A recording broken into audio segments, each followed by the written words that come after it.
My name is Bella Monroe, and I am 52 years old. If anyone had ever posed the question of how I envisioned the day my daughter graduated from college, I can assure you the reality of what transpired today was never part of that picture. In the cozy private room of an upscale French restaurant nestled in downtown Savannah, the gentle clinking of glassware and spontaneous bursts of warm laughter filled the air. Friends and family, approximately 50 people in total, had gathered to celebrate Sophia, my only child. The girl with those remarkably bright eyes and a smile that consistently made me prouder than anything else in this world. I was seated next to Sophia, my heart overflowing with pure joy until Chase, my husband of 26 years, rose to his feet. He elegantly raised his champagne glass as if he were about to offer a brief, heartfelt toast to our beloved daughter. Everyone in the room fell silent, all eyes expectantly fixed on him. But instead of the anticipated words of congratulation for Sophia, what I heard was a chilling declaration. I've decided to start a new life, without Bella. The room froze instantaneously. Silverware clattered to an abrupt stop against china. A few stunned whispers managed to break the heavy silence. I distinctly heard someone gasp somewhere behind me, and, as for me, I just sat there blinking once. A stoic mask, perhaps, as all eyes immediately swiveled in my direction, clearly waiting for an explosion of emotion. Yelling, tears maybe, even a dramatic slap across the face like something out of a movie. Chase remained standing, his champagne glass trembling ever so slightly in his hand, almost daring me to react to create the scene he likely anticipated. But I refused to give him that satisfaction. Instead, I smiled a calm, composed, almost serene smile that actually made Chase involuntarily step back half an inch. I gently placed my linen napkin on the table, stood up with a quiet grace, and retrieved a cream-coloured envelope from my purse. I presented it to him right there in front of everyone, as casually as if I were handing over the check for dinner. "This is a gift for you, Chase," I said, my voice remarkably steady and clear, resonant enough for everyone in the room to hear distinctly. Sophia turned to look at me, her wide, beautiful eyes already brimming with unshed tears. She was still wearing her graduation cap, and the pale blue dress we had so carefully and joyfully picked out together just last week now seemed tragically out of place amidst the suddenly heavy oppressive atmosphere. I leaned down, pressed a gentle kiss to her forehead, and whispered, "I am so incredibly proud of you. Today is your day. Don't let anyone or anything steal it from you." Then I straightened up and allowed my gaze to sweep around the room, taking in the familiar faces people who had once graced our home for Christmas dinners.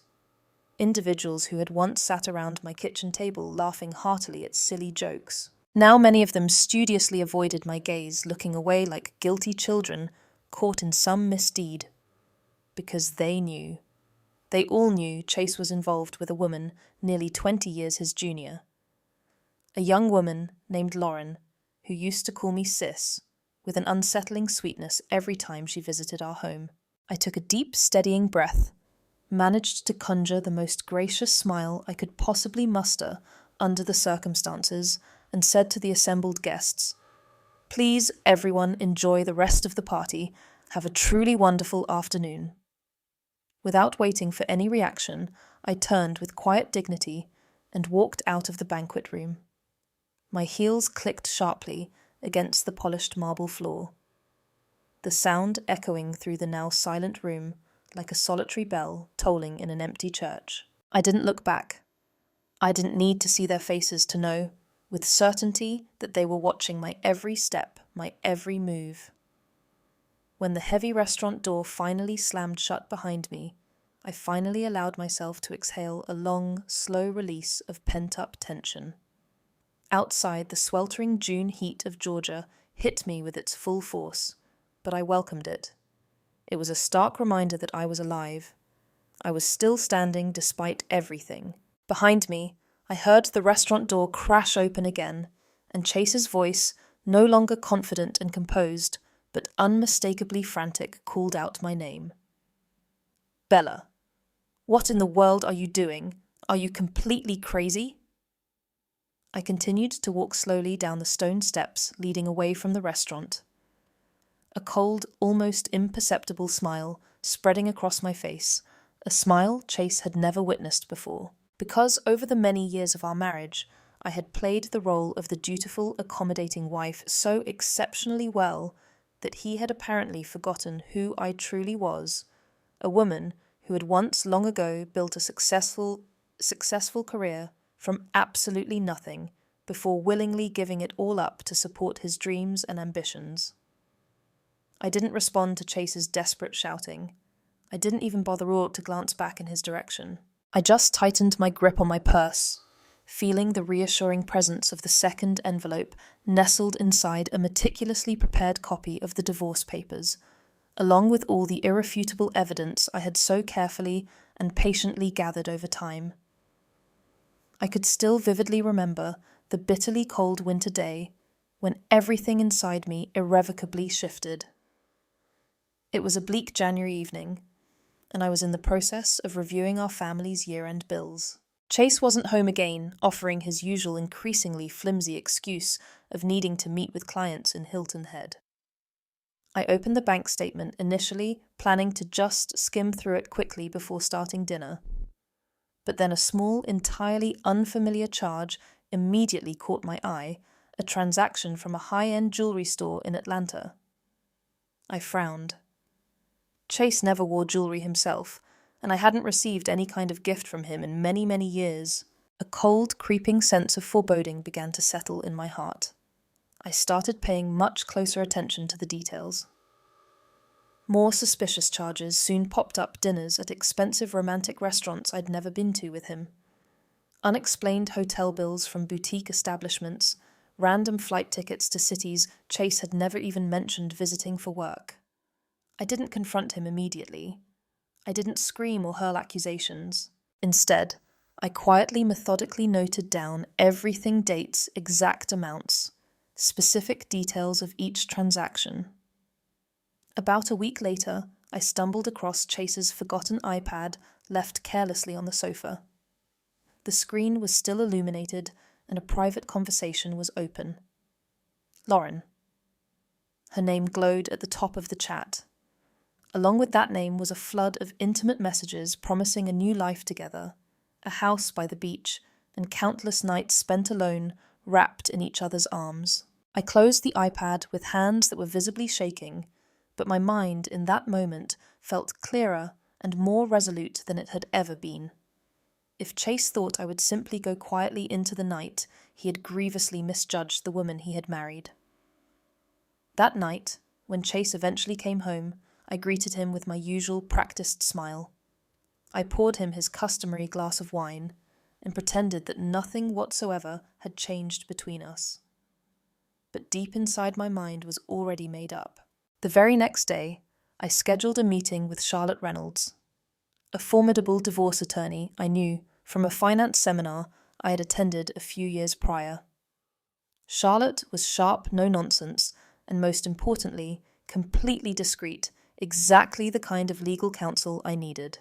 In her sunlit, impeccably organized office, I laid everything out on the table. The precarious state of our finances, the incriminating messages, Chase's increasingly erratic behavior, and my own powerful gut feelings that something was terribly wrong. Charlotte barely needed to hear half of my story before she nodded with understanding.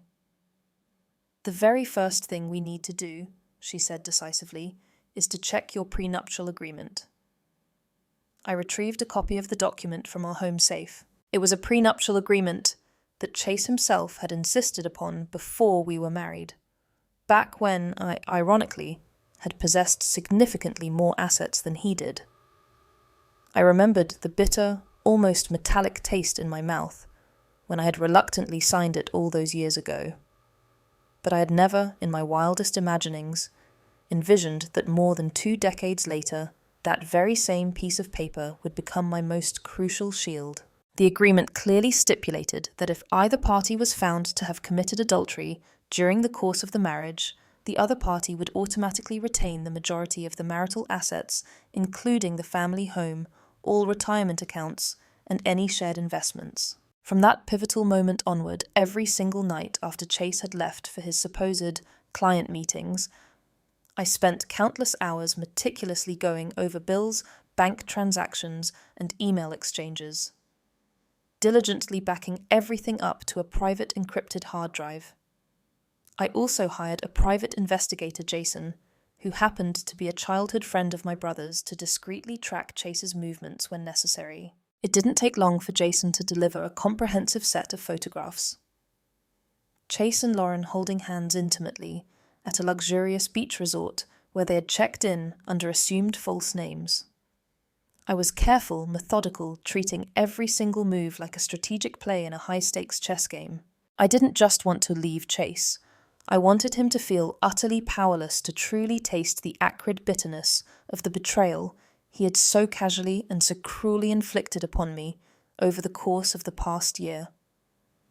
I managed to gather more than enough irrefutable evidence over a period of 3 meticulously planned months. During that entire time, Chase continued to play the role of the perfect doting family man, having dinners with Sophia, engaging in sweet, sentimental talks about our shared retirement dreams. He had absolutely no idea that every single lie he told, every furtive glance away, only served to further steel my resolve. To ensure that everything was legally airtight and strategically sound. Charlotte wisely advised me to wait until after Sophia's graduation ceremony. On one hand, I desperately didn't want to ruin my daughter's significant, hard-earned big day. On the other hand, I knew with a chilling certainty that Chase would likely pick that exact moment, that public celebration, to make his dramatic move, because he always cared far more about maintaining appearances than he did about actual reality. So I prepared the cream-coloured envelope filled with Charlotte's carefully drafted legal documents. The divorce petition, all the compiled evidence of infidelity, and a detailed itemized list of assets to be divided strictly according to the terms of our prenuptial agreement. I tucked it securely into my purse this morning.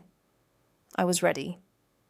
All I needed now was for Chase to unwittingly push himself over the predetermined edge.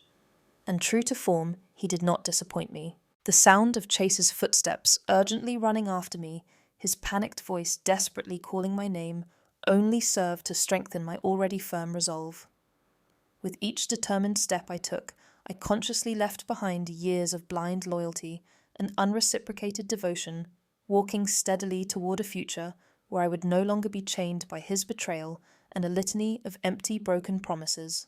The sound of Chase's shoes pounded urgently on the sidewalk as he fervently chased after me, but I deliberately didn't slow my pace. In my ears, I could distinctly hear his voice begin to break, a volatile mixture of fury and panic, lacing every word he uttered. "Bella, you can't do this. Talk to me." I finally stopped at the corner beneath the quaint, charming sign of a small local flower shop and turned around to face him. Chase rushed up to me, clutching the envelope I had purposefully left on the banquet table, as if it were the only lifeline capable of saving him from drowning. "What the hell is this?" Chase roared aggressively, waving the envelope in my face. I kept my gaze steady, unblinking, and composed. "I'm just giving you precisely what you've worked so incredibly hard for all this time," I stated lightly, my voice even. He tore the envelope open on the spot, roughly yanking out the substantial stack of papers contained within. His face flushed a deep, angry red, then in a matter of mere seconds turned a sickly pale. I could clearly see his hands tremble as he began to read the first few lines. "Evidence of infidelity. How did you possibly get all of this?" he whispered, his voice audibly cracking with disbelief and dawning horror. I calmly crossed my arms and answered him simply. "Sometimes all it truly takes is one person being exceedingly careless and the other person being exceptionally patient." Chase jerked his head up abruptly, raw panic flashing unmistakably in his eyes. You can't possibly use this against me, that Prenuptial agreement expired a long, long time ago. I allowed myself a small, knowing smile, unable to completely hide the trace of irony in my expression. You really should have read it more carefully before you signed it all those years ago, Chase. Clause 14 quite clearly states that the agreement remains valid throughout the entire duration of the marriage and during any subsequent dissolution proceedings. You, if you recall, were the one who insisted upon it back then, so worried about protecting your assets at the time. Now, ironically, that very same document serves to protect me. Chase looked down at the file again, his hand instinctively crumpling a corner of the paper in his fist, as if that small act of aggression could somehow alter the stark reality of his situation. I didn't look away from his face intently, watching as his familiar, often smug self-assurance began to shatter piece by undeniable piece. "But what do I lose?" he asked, his voice almost choking on the words. I tilted my head slightly, as if I were carefully considering the answer, even though I already knew every single detail by heart. "Well, Chase," I began, "you lose the house here in Savannah, your entire share of our joint retirement accounts, and nearly 70% of all our combined investments. As for that personal offshore account, you mistakenly thought you had so cleverly hidden from me, I've already had it legally frozen." Chase stumbled back a step, reeling, as if he had been physically struck. "No way," he stammered, his eyes wide with disbelief. "Lauren and I, we had a plan. The new house, our new life together." I cut him off sharply, my voice remaining calm, but now as sharp as tempered steel. "Your new life, Chase, will evidently commence from a rented apartment and with a completely frozen bank account."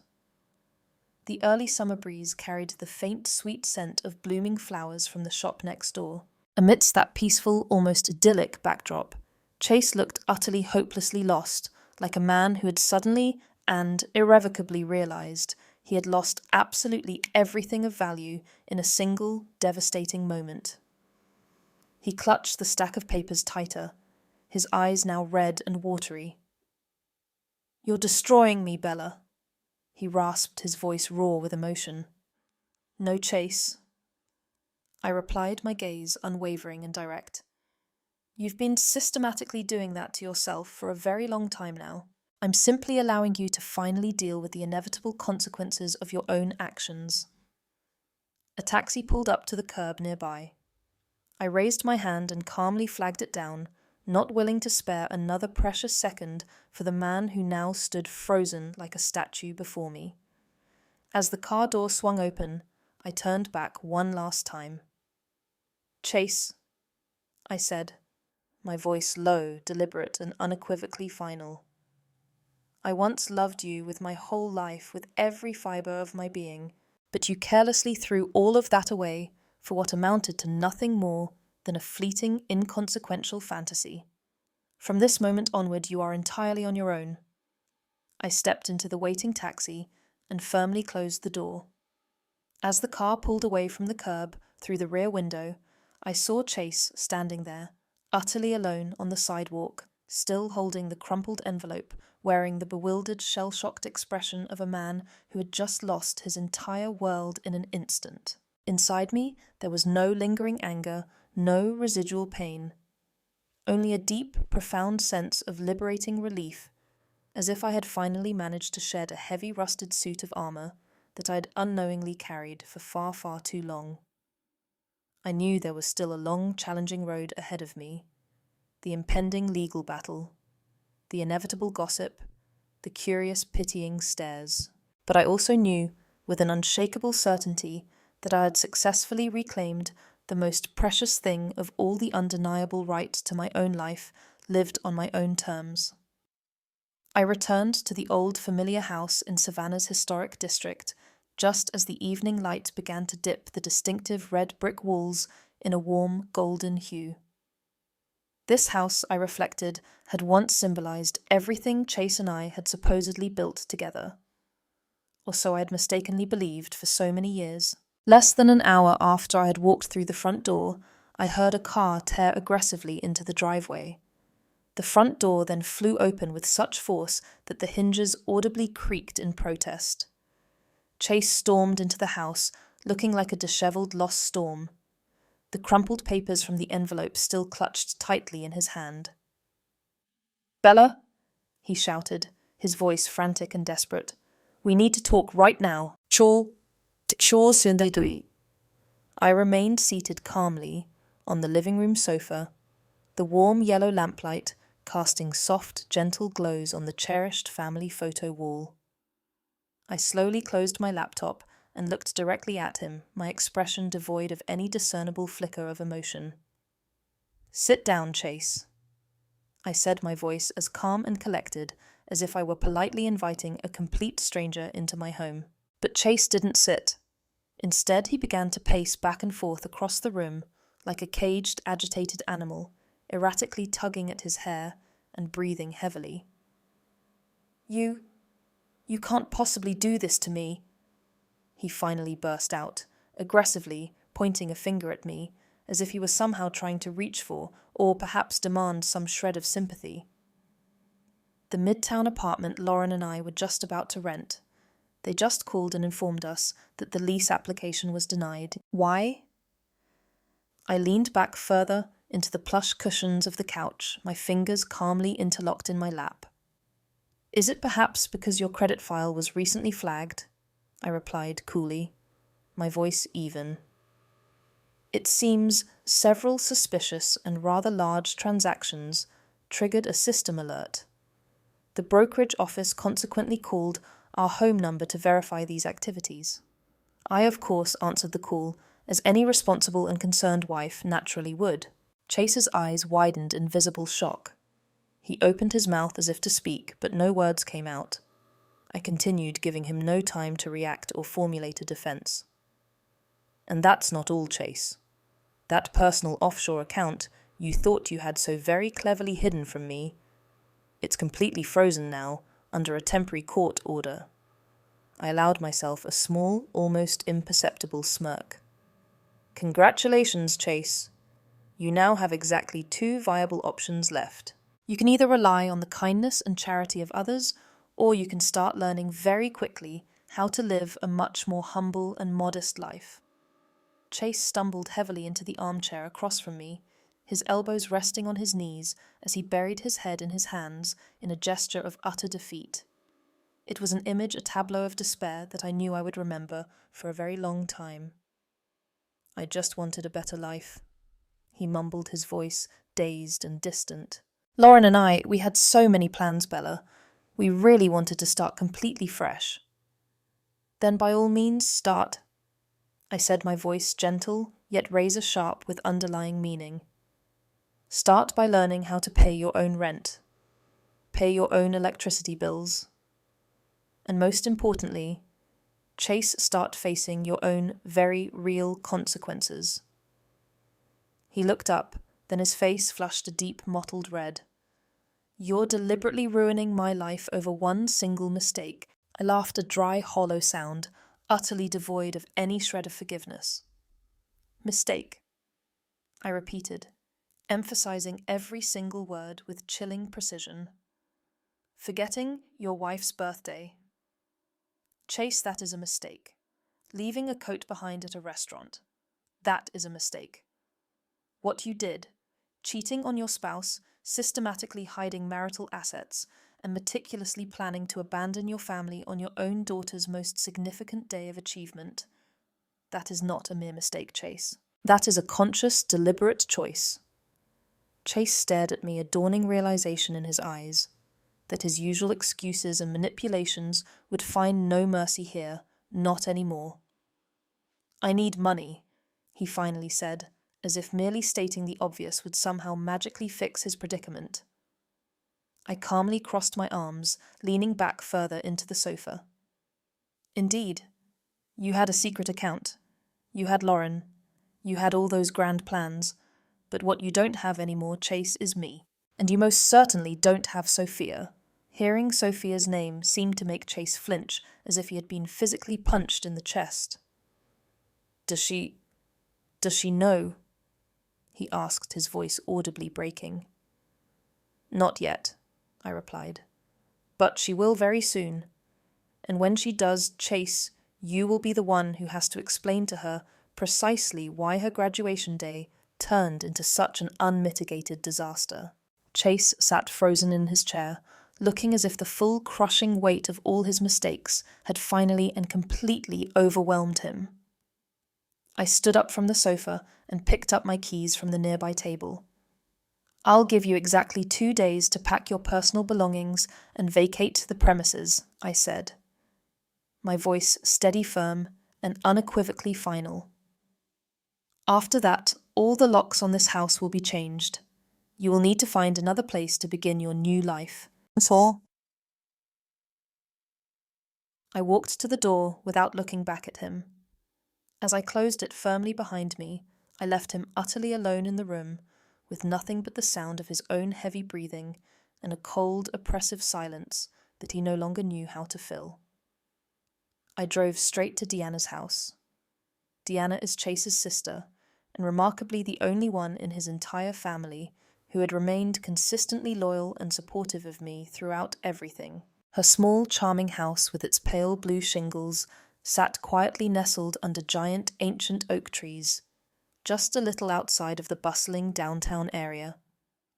When I arrived, she was already waiting for me on the porch, her face etched with concern and worry.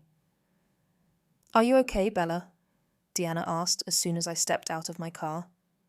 "Better than you might think," I said, managing a somewhat strained but genuine smile. Deanna hugged me tightly, a comforting embrace that conveyed understanding without needing to ask any further questions.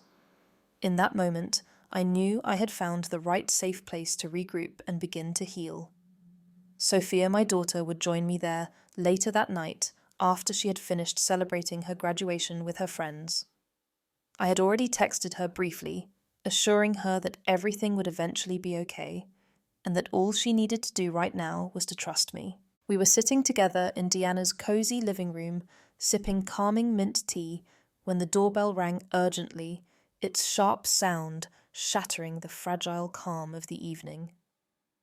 Deanna gave me a quick, sharp look, then set her teacup down and went to answer the door.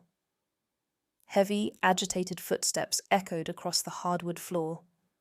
Chase and Lauren stepped inside, appearing like two turbulent storms moving in rapidly opposing directions. Chase looked completely wrecked, almost hollow-eyed with exhaustion and stress, while Lauren, her blonde hair was still perfectly curled, her expensive dress clinging somewhat awkwardly to her frame, and she barely dared to lift her head to meet anyone's gaze.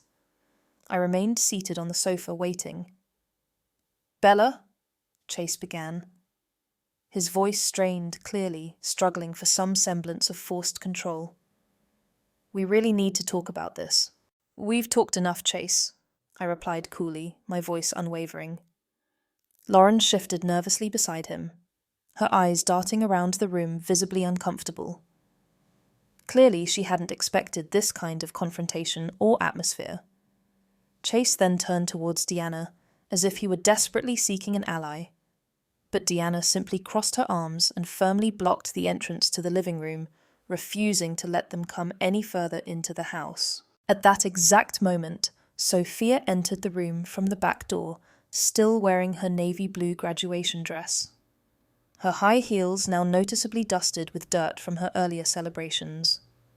Seeing the tense scene unfolding before her, she froze, her eyes immediately blazing with a fierce protective fury. "What are you doing here? Dad?" Sophia demanded, her voice sharper and more assertive than I had ever heard it before. "Dad, I just wanted to explain everything to you," Chase stammered, stepping forward towards her. But Sophia decisively raised her hand to stop him in his tracks. "Explain what exactly?" She snapped, her disappointment palpable. "Are you going to explain why you deliberately turned my graduation day into a complete and utter disaster? Or perhaps you're here to explain why you betrayed Mom and then brazenly tried to grab everything you possibly could for yourself?" Chase froze, his lips pressed into a tight, thin line. Lauren tentatively touched his arm, as if she were trying to pull him back to de-escalate the situation, but he just shook his head dismissively. "I made mistakes, Sophia." Chase finally choked out, his voice trembling with emotion. "But I'm still your father."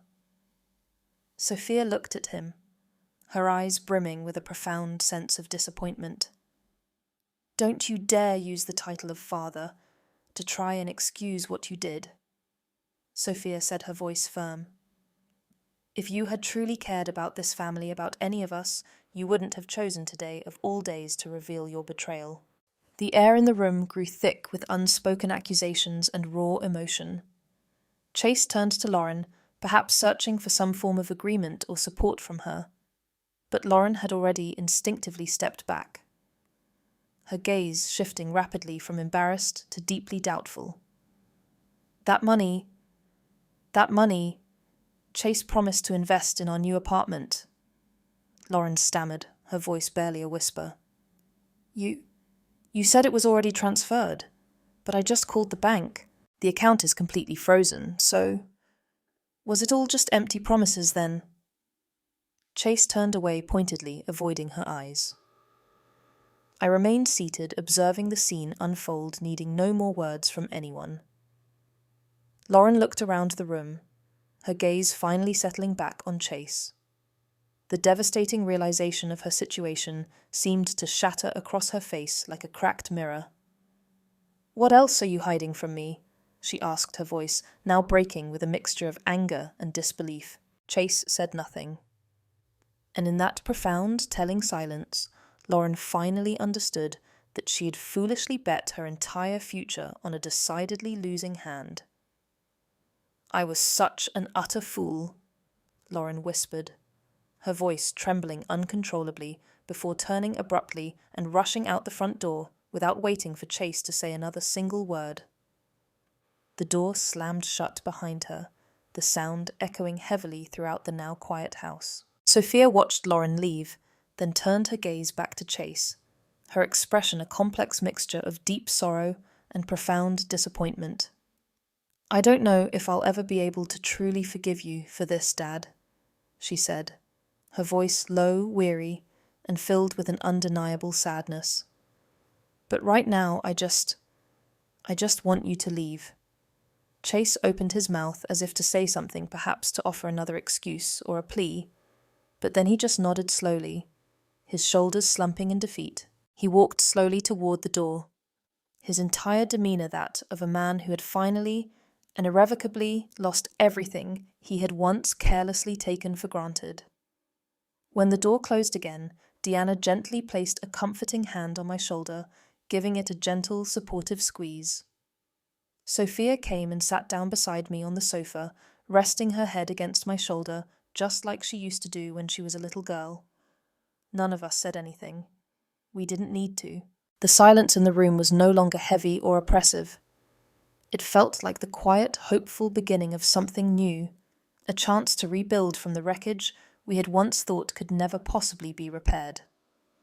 The preliminary divorce hearing was scheduled for a Wednesday morning at a small, somewhat historic courthouse in Chatham County. The Savannah sky that particular day was heavy and overcast with low, brooding clouds that seemed to perfectly mirror the somber mood of those of us who were about to step into what promised to be a relentless and emotionally draining legal battle. I arrived at the courthouse with my lawyer, Charlotte Reynolds, the sharp, silver-haired woman whose steady, unwavering gaze never faltered, regardless of the opponent. Chase showed up too, accompanied by a conspicuously young lawyer I had never seen before. A boy who looked as though he were fresh out of law school, awkwardly clutching a thick, imposing stack of legal files.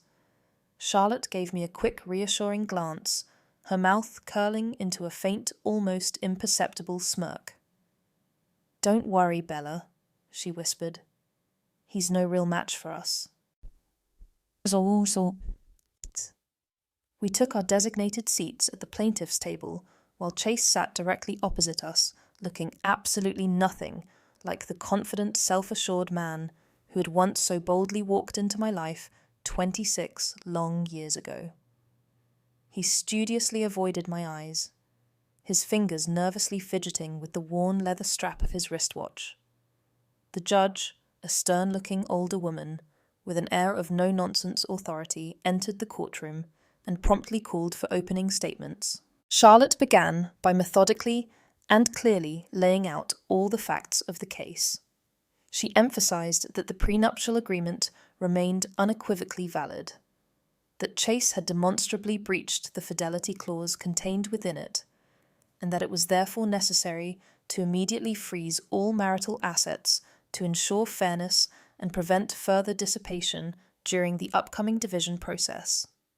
Chase's young lawyer then stood up, his face noticeably pale. "Your Honor," he began, his voice slightly shaky and uncertain. "We argue that the prenuptial agreement has in effect expired over time due to a lack of specific renewal terms within the document itself." The judge raised a skeptical eyebrow and deliberately flipped through the thick file before her. Counselor Clause 17 of this agreement clearly states, and I quote, "The agreement shall remain in full effect throughout the entire duration of the marriage and any subsequent dissolution proceedings. No expiration date or condition is indicated anywhere in this document." She closed the file with a sharp, definitive thud, a sound that made the entire courtroom fall into an immediate, profound silence. "The court finds the prenuptial agreement to be valid and binding," she declared firmly. "The plaintiff has provided sufficient and compelling evidence of a serious breach of fidelity. Therefore, all marital assets will remain frozen throughout the duration of this case." I glanced over at Chase. He visibly slumped in his seat, looking utterly drained and defeated. The judge continued.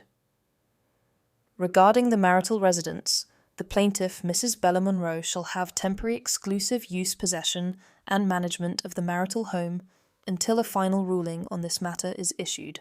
The defendant, Mr. Charles Monroe, shall have access only to his personal bank account, limited strictly to essential living expenses." Chase's lawyer attempted to object at this point, but the judge decisively raised her hand to silence him. "I have thoroughly reviewed all the submitted transaction records, evidence of personal spending, and clear indications of financial misconduct. This decision is absolutely necessary to protect the plaintiff from any further potential loss. If the plaintiff has any further questions or concerns, please contact my clerk." Charlotte smiled faintly, a look of quiet satisfaction on her face, as if she had anticipated every single move and outcome of this hearing.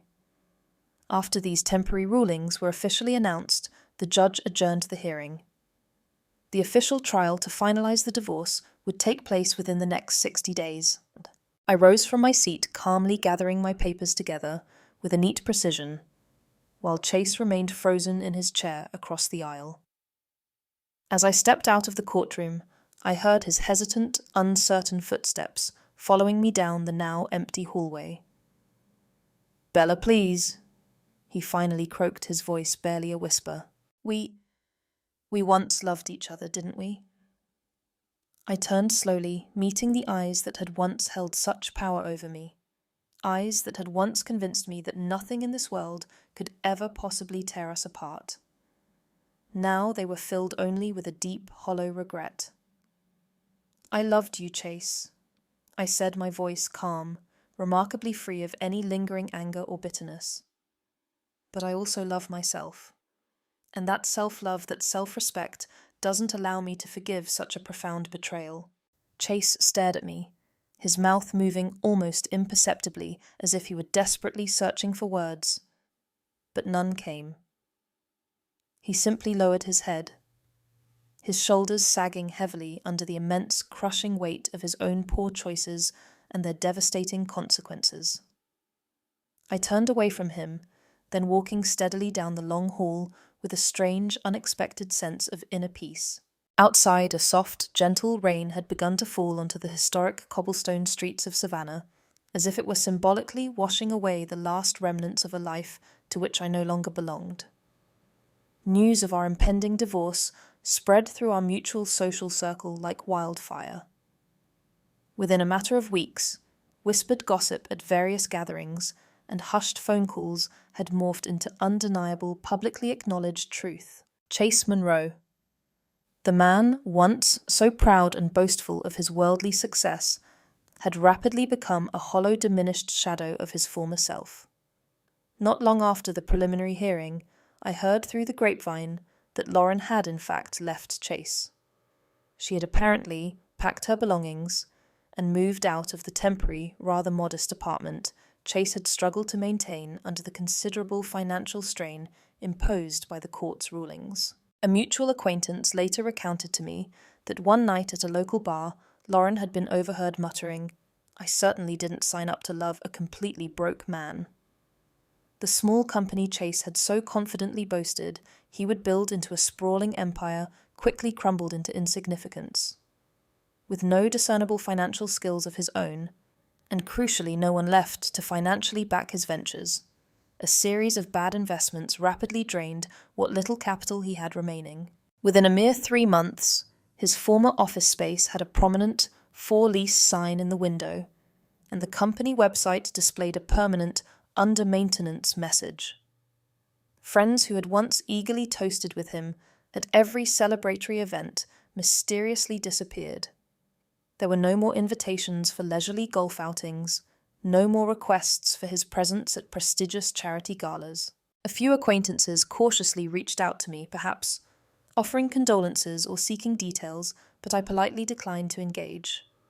I didn't need their pity or their gossip, and in truth, they had never really needed me either. While Chase floundered helplessly in the wreckage of his own deliberate making, I quietly, and with a renewed sense of purpose, began to rebuild my life, starting from the smallest, most foundational things. I enrolled in a short, intensive financial counseling course specifically designed for women held at a local university. This allowed me to diligently brush up on my professional skills and gradually regain my professional rhythm and confidence. I then rented a small, charming office space in a historic downtown Savannah building, its large arched windows overlooking a sunlit, picturesque park. On the window, I placed a simple, elegant sign, "Bella Monroe Financial Transitions." I chose that name quite deliberately because I knew exactly what I wanted my new venture to be: a service dedicated to helping other women navigate major, often challenging life changes. Divorce, widowhood, unexpected job loss, or significant career shifts. I had once desperately wished that someone, anyone, had been there to hold my hand and guide me through my own darkest, most trying days. Now I wanted to be that supportive, empowering person for others. My very first client was a middle-aged woman who had just tragically lost her husband after 30 long years of marriage. She sat across from me in my new office, clutching a crumpled tissue, her voice trembling with raw emotion as she bravely admitted her profound fear of losing financial control and security. "I don't even know where to begin," she whispered. Her eyes filled with a mixture of grief and anxiety. I smiled gently, placing my hand reassuringly on the file that lay on the desk in front of me. "We'll start right where you are right now," I said softly, "one careful, deliberate step at a time. And please know, you won't have to walk this difficult path alone." Word of my new practice spread with surprising speed. One satisfied client soon led to another, and then another. Divorce attorneys in the area began referring their clients to me. Therapists who were helping women through emotional crises recognized the need for practical financial guidance and sent them my way. Even people who had previously only known me through the filter of social gossip began to recommend my services. Within a remarkably short 6 months, my business had grown to the point where I needed to hire an assistant, and then not long after that, a dedicated partner to help manage the increasing workload. One day, while I was methodically sorting through some old paperwork in my bustling office, I stumbled upon an old photograph. It was a picture of me, Chase, and a much younger Sophia standing happily in front of our house during our very first summer there. I stared at it for a long, contemplative time. There was no residual anger, no lingering regret. just a strange, quiet sense of profound peace. Life wasn't the same as it had been in that photograph. And neither was I. I was no longer the woman anxiously waiting for a husband to come home. No longer the woman who had unthinkingly sacrificed her own dreams and aspirations just to keep up appearances and maintain a facade of domestic bliss. On a late afternoon, with the historic cobblestone streets of Savannah bathed in the soft, ethereal pink glow of the setting sun, Sophia stopped by my office for a visit. She had just recently started her new job in Charleston, but often came home on weekends to spend time with me. "I am so incredibly proud of you, Mom," Sophia said, hugging me tightly, her voice filled with genuine admiration. I smiled, feeling a quiet, deep-seated happiness settle comfortably deep inside me. A happiness that felt as solid, enduring, and resilient as the ancient stones that lined the very streets where I had, against all odds, finally found my way back to myself. Chase had chosen his path, and I, with newfound strength and clarity, had most definitely chosen mine. The final divorce trial was held on a cool, crisp, early fall morning. I entered the courtroom with Charlotte by my side, wearing a simple, elegant, light grey dress, and feeling more profoundly at peace with myself and my decisions than I had ever felt before. All summer long, I had diligently prepared for this exact moment. Not just with the intention of winning the legal battle, but with the desire to close this painful chapter of my life with every single ounce of pride and dignity still left within me. Across the courtroom, Chase sat with a new lawyer, this time an older, seemingly more seasoned man. But Chase himself looked utterly drained and defeated. His suit appeared to hang loosely on his now much thinner frame. The judge, the very same stern but fair woman who had presided over the preliminary hearing, entered the courtroom. Her sharp, intelligent eyes sweeping purposefully across the room before she officially began the proceedings. "The case of Mrs. Bella Monroe versus Mr. Charles Monroe," she announced crisply, her voice resonating with authority. Charlotte stood and, with her characteristic precision and clarity, laid out all the meticulously compiled evidence. She detailed Chase's undeniable breach of the prenuptial agreement, presented proof of the hidden assets he had attempted to conceal, and outlined his systematic misuse of joint marital funds for purely personal purposes over an extended period. Transaction records, incriminating messages, surveillance photographs. Everything was impeccably organized, leaving absolutely no room for legitimate dispute or plausible deniability. Chase's legal team had very little substantive material with which to argue. They merely attempted to appeal for a degree of leniency, vaguely tossing around phrases about their shared history and Chase's supposed emotional contributions to the family over the years. When it was finally my turn to speak, I rose to my feet, holding my head high with a newfound confidence. "For more than 20 years, Your Honour," I said firmly. My voice clear and unwavering, I invested all of my strength, all of my time, and all of my trust into this family. I didn't just raise our child and diligently manage our home. I also shouldered every single financial responsibility whenever my husband failed to do so or chose to prioritize other things. I paused, then continued. "What I ask for today is not revenge. I am simply here reclaiming what I personally built and what I rightfully and legally deserve." The courtroom fell into a profound silence after my words. A silence so complete that even Chase had no discernible argument left to offer.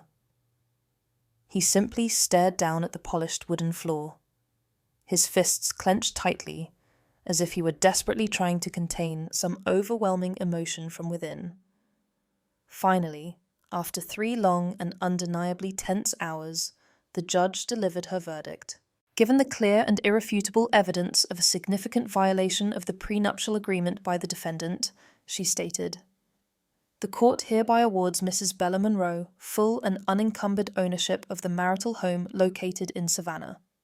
She will also retain her individual retirement accounts and is hereby granted 70% of all joint marital assets, including any and all investments and savings accounts. Mr. Charles Monroe shall retain only his personal property and the remaining balance in his designated private bank account. I took a deep, steadying breath as I heard those words.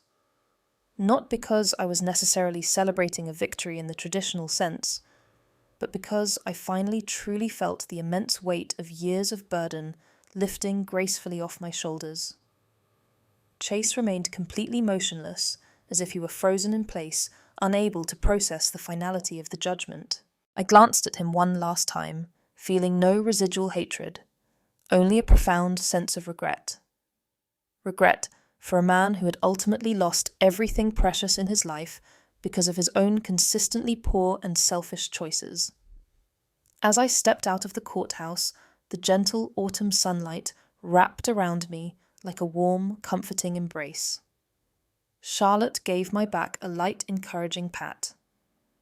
"Congratulations, Bella," she said, a fleeting but genuine smile touching the corner of her lips. "You didn't just win your assets today, you successfully reclaimed your future." I simply nodded, a sense of quiet understanding settling within me. In that moment, I deeply understood.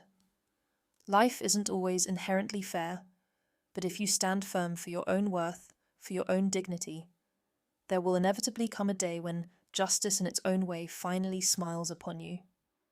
That day, I didn't go straight home. Instead, I drove directly to my office, the small welcoming space I had painstakingly rented and carefully nurtured back to life through all those incredibly difficult and challenging months. Inside my desk was neatly organized, and the simple, elegant sign reading, "Bella Monroe Financial Transitions," gleamed brightly in the afternoon sunlight.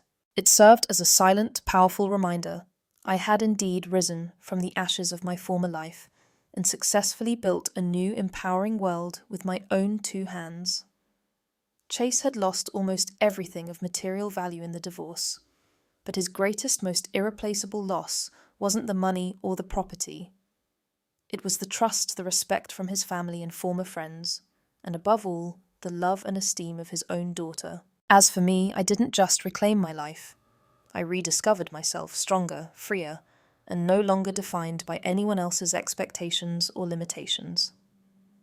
I looked out through the large office window, watching the vibrant autumn leaves swirl gracefully in the gentle breeze, performing a silent, beautiful dance.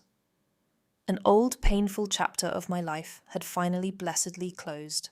About a month after the final divorce hearing, one late afternoon, while I was diligently wrapping up some end-of-day paperwork at the office, the phone rang. The caller ID displayed on the screen made me pause for a brief moment. It was Chase. I let it ring a few more times, collecting my thoughts, before I finally picked up. "Bella." His voice was raspy and audibly worn. "I know you probably don't want to hear from me, but please, just give me a single minute of your time." I leaned back in my comfortable office chair, feeling a strange, almost hollow emptiness inside. "Go ahead, Chase," I said curtly, my voice neutral. "I'm still here." There was a long, pregnant pause on his end of the line, as if he were carefully and perhaps desperately searching for the right words to convey whatever was on his mind. I ruined everything," he finally said, his voice heavy with an unmistakable burden of regret. "I lost you. I lost our daughter. And somewhere along the way, I lost my own self-respect. I have absolutely nothing left now but this consuming regret." I closed my eyes for a brief moment. A part of me, perhaps a deeply buried part, had longed to hear this apology for such a long time.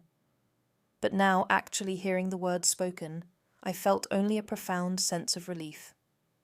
No more lingering pain, no more residual anger, just a quiet, pervasive sense of definitive closure. "I know Chase," I replied calmly, my voice soft. He hesitated for another moment, then added, his voice barely above a whisper, "I'm not asking for your forgiveness, Bella. I just want to know if there's any conceivable chance left for us. I'll change, I promise. I'll start completely over. I opened my eyes and looked out at the street below, now bathed in the warm golden hue of the setting sun. And in that serene moment, I knew my answer with absolute certainty. No chase. I said, my voice gentle, but unmistakably firm. That door closed a very long time ago, and I am no longer standing there, waiting to open it again for you. Chase fell silent for a long, protracted time on the other end of the line. I could almost hear the sound of his world collapsing in his heavy, laboured breathing. You deserve better, Bella, he finally managed to say, and for the very first time listening to him, I believed he truly, genuinely meant it.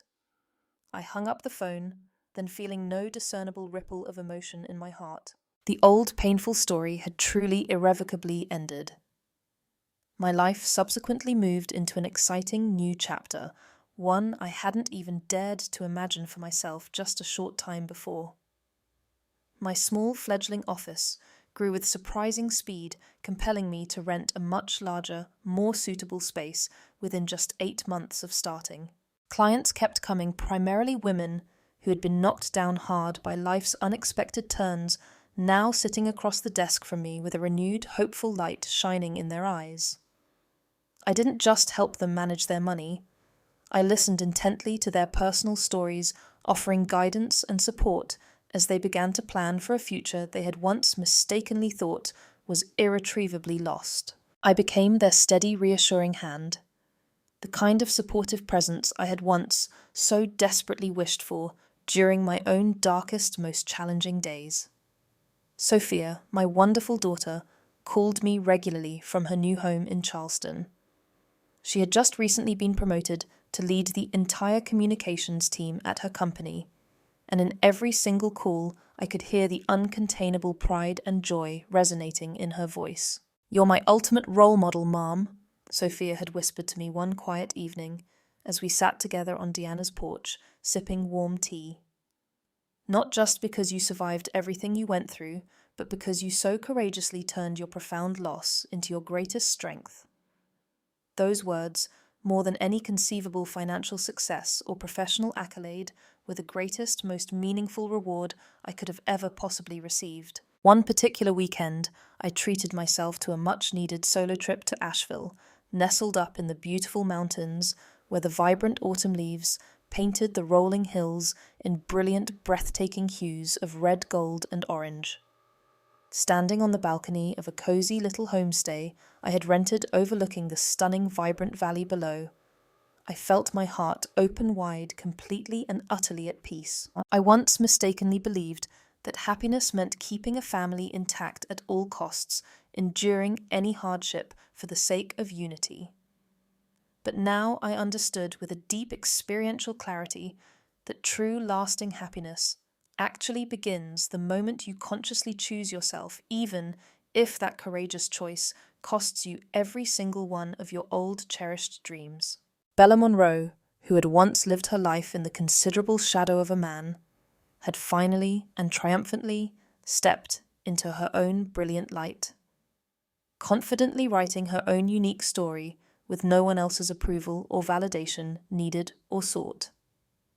I walked back inside, opened my laptop, and began drafting a comprehensive plan for an empowering new program. A series of free, accessible workshops on financial management after divorce specifically designed for women in the local community, because I knew with an unshakable certainty that there were countless other women out there who desperately needed a helping hand, a guiding voice telling them, "You are so much stronger than you think."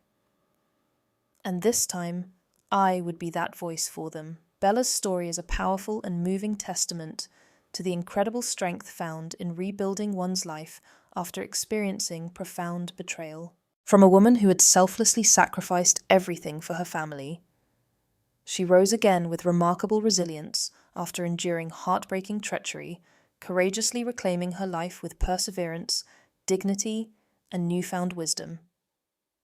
Her journey beautifully illustrates that devastating loss is often not the end, but rather the challenging yet ultimately liberating beginning of a freer, happier, and more authentic existence. What do you think about Bella's powerful and transformative journey? In her incredibly difficult situation, would you have chosen to walk away? Or would you have attempted to forgive? Please share your thoughts and reflections in the comments section below. And don't forget to follow the channel for more inspiring and thought-provoking stories about family life and the enduring power of the human spirit.